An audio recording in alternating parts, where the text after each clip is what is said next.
Let me tell you the story of the Mann Gulch fire, 1949. Let me tell it for you. The Missouri bends hard north past the gates of the mountains before it flows east onto the great wide plain. Rivers will do that, you know, turn away just before embracing their fate.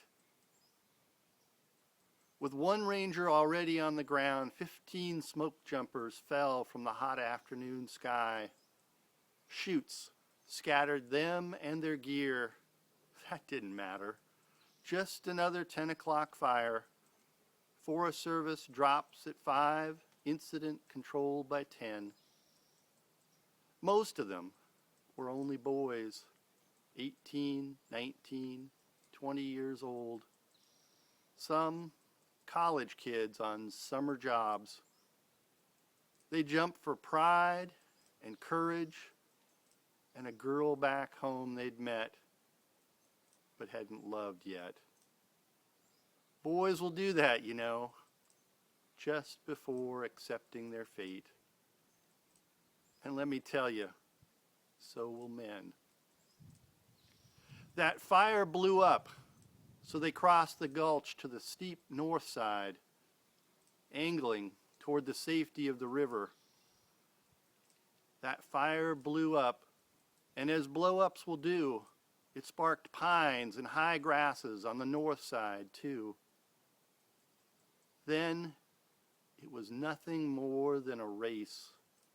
16 boys and men on a 70-degree slope. Wind off the river fanned sparks into a blaze,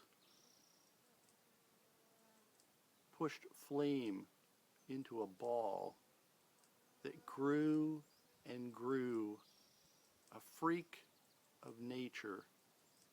Higher and higher, faster and faster, it swept until there was nothing left of that place and time except the name, Mann Gulch Fire, 1949.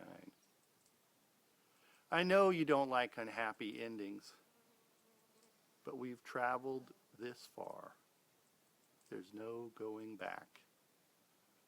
Rumsey and Sally, two of the boys, raced their hearts to the top, found a crevice in the rock, slid through and stumbled onto a shale field in Rescue Gulch. That's where the fire chased right round them. A minute later, Bill Hellman staggered over that peak, lungs seared, skin scorched, and hanging loose. It's obvious, you know, he'd lived up to his surname. Sally set out searching for others, then for help. Hellman drank all of Rumsey's water and died in his arms on a wide, flat rock.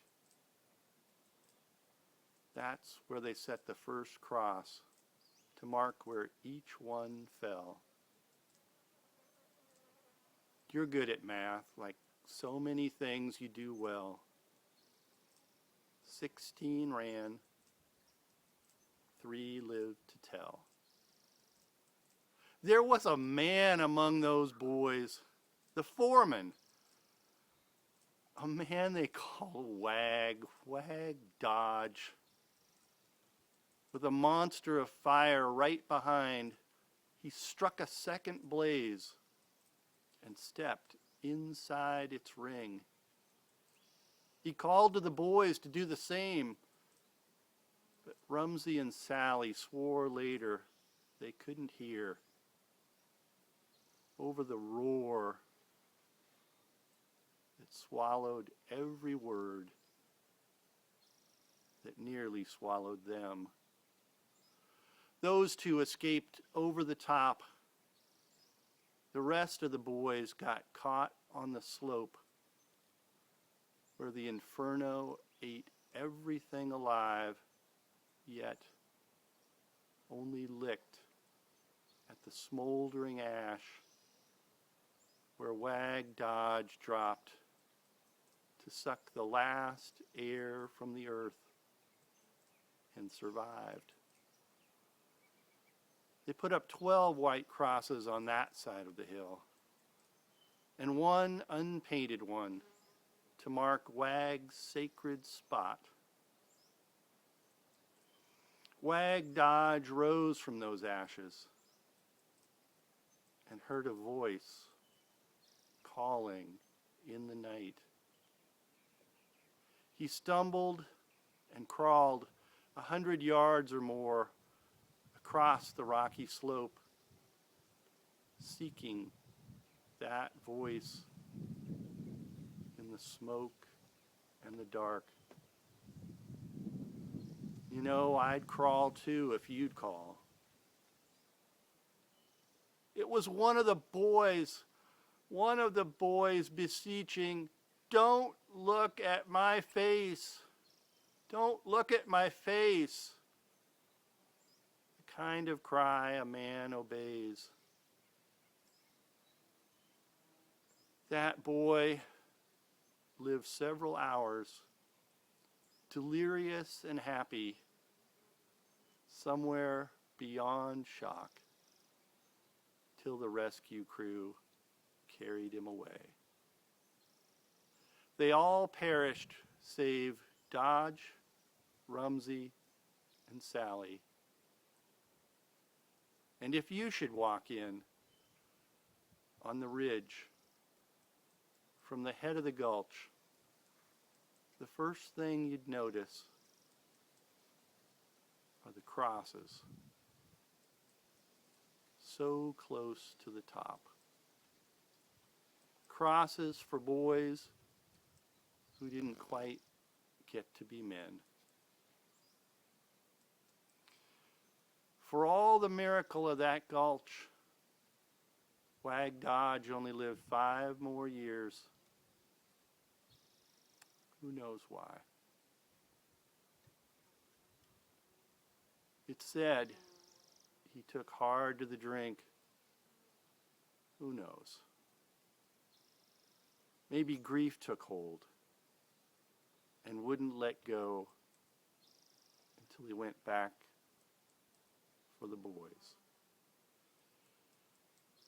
Now you know the story of the Mann Gulch fire. I'd like to think if I'd jumped with those boys, I'd have had sense enough to step inside Wag's ring, and I'd shorten my life to just 5 more years to hear your voice calling through the smoke and the wind and gaze upon your face.